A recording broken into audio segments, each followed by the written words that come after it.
All right, so last week we did time-lapse photography, okay? You should have sent me something by now, or at least have something archived on your phone or computer for the grading. Now, again, how am I gonna grade your art? You do something, you say it's art, you like it, I can tell you put a little bit of effort into it, A+. You know, it's 2021, we do what we want. We did time-lapse photography. We tried to find the art in stuff that moves very slowly, okay?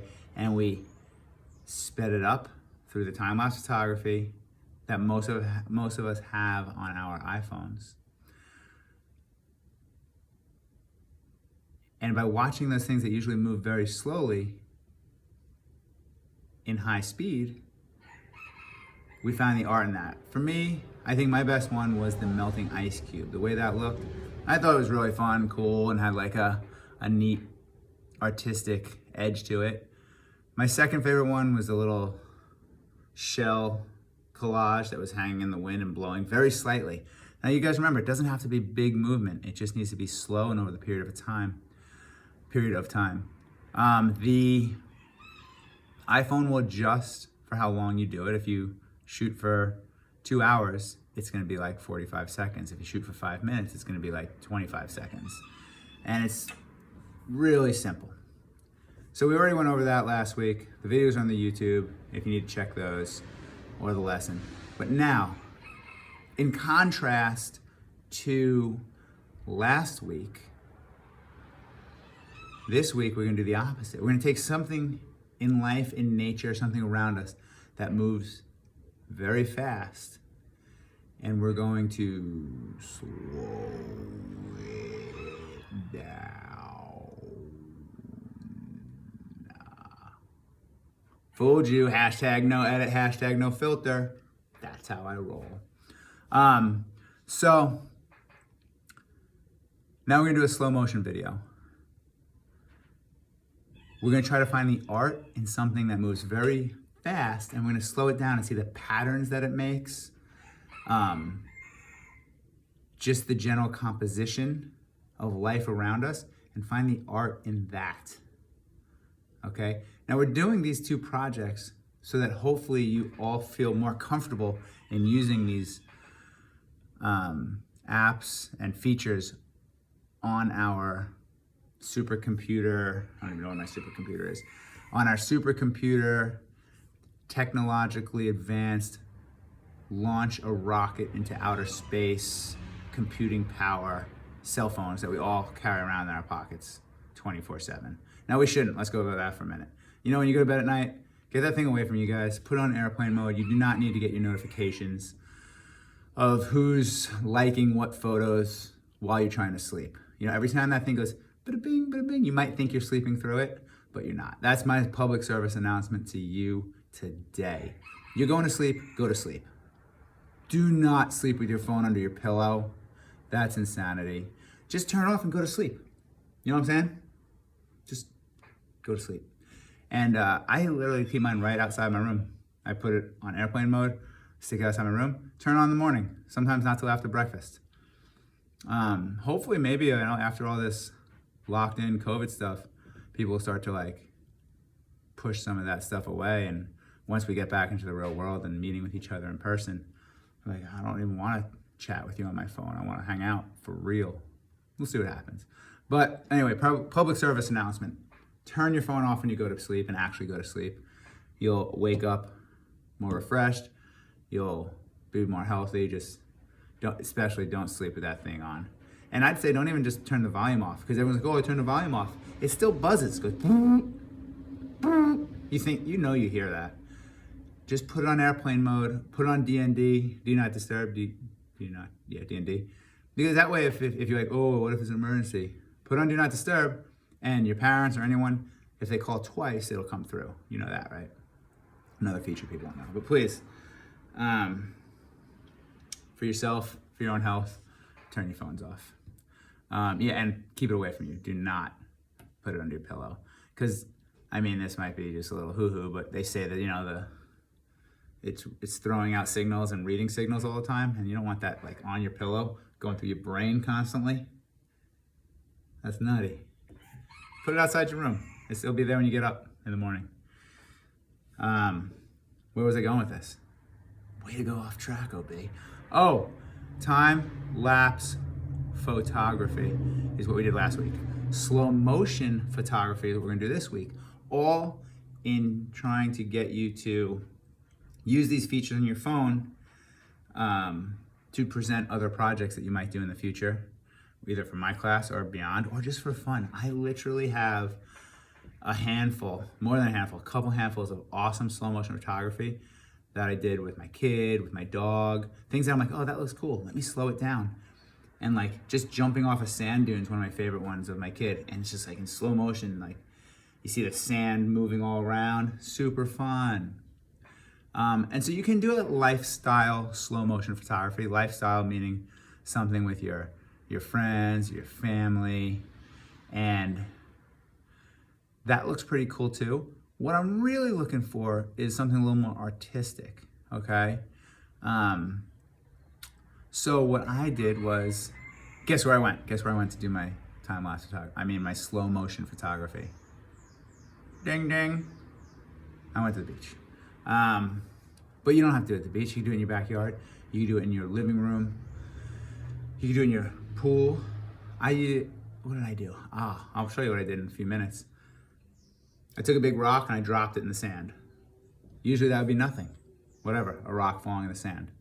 But when I slowed it down, I saw the little grains of sand splash up from around the rock, and it like just made like for a cool pattern in the sand. Now this wasn't my best one. I found a little waterfall. I filmed that in one specific spot, and that looked pretty cool. And it almost felt like it could be, when you watch it in regular motion, it's whatever, it's a waterfall. When you watch it slow, you can see all the different droplets moving in all different directions. And I thought that looked really cool. I was pretty stoked on that. I took the same rock that I dropped in the sand and I dropped it in the water. That was better. That made a cool splash and a shock wave that went outwards. And I did a couple other rock watery fun things. And I'll show you those. We'll also watch a video of a professional telling us how to take better slow motion photography. Now, slow motion isn't gonna work for building our crafts like it would for the time-lapse photography, because that would just be really boring. You build a craft for 20 minutes or an hour, you put it in slow motion, it's like half a day long. That's not it. But maybe you make your craft and then you drop a rock on it. That's where slow motion would come in, you know? We actually had one last year where a kid went to kick his craft in slow motion. It was just gonna be like, see it like explode. He made like a twig thing, and then he slipped, and he was up in the air, backwards, and he fell, and then another kid made an edit out of it. You know who you are. Yeah, so that is what we're gonna do today. And then next class, we're gonna work on them. Those people who are done with them are gonna show them to me. And I'll throw the grade in the book. These are easy, quick little studies with our phones.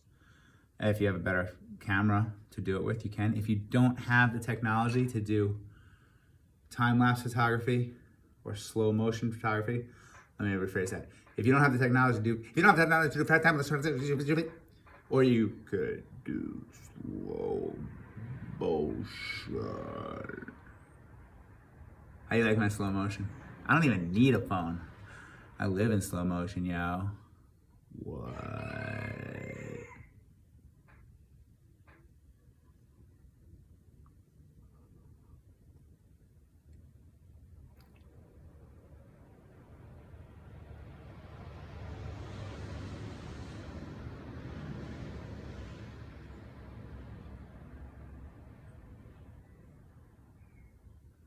I could do this all day. If you don't have the technology to do either one of these, which is understandable, not all of us have iPhones or cool computers. Bet 90% of us do. But if you don't, you know what? I commend you. Fantastic. Any of you who don't have a phone, you may not know it or feel it. I think you're the coolest person in here. End of story. Boom. But if you don't worry about it. Just give me a private chat and I'll fill you in with another project. Equally as simple and fun and easy. What else did I want to tell you about slow motion photography?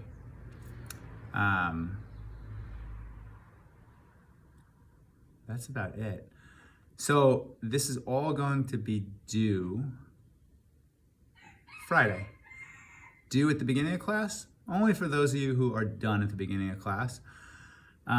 It'll be kind of like a rolling work day, grading day on Friday. I'll come in, I'll introduce both of them again, show a couple examples. All right, guys, let's get to it. If I find any other cool videos that professionals made about how to do it, we can watch those. And then I'll grade the ones who are done, and the ones who aren't done, I'll grade at the end of class. It won't be hard. If you don't want to share it publicly, that's fine. You just got to remind me.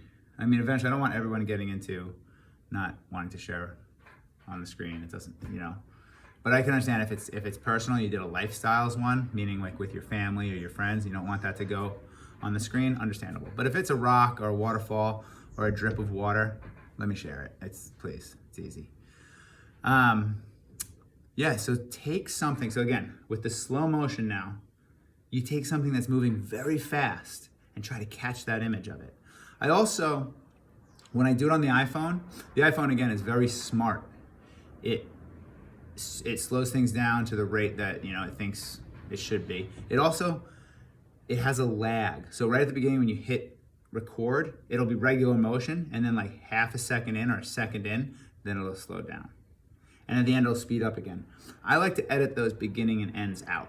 I think they kind of change. I just like it to be straight slow motion the whole way through. And if you film for like 4 or 5 seconds, it ends up being 20 seconds of just very relaxing. Let's look for the zen in the nature and the world and the art around us. I mean, honestly, when I was looking to do this, I saw some crabs. Right now I'm looking outside at some flowers outside of my garage here. And like, Mother Nature is an awesome artist.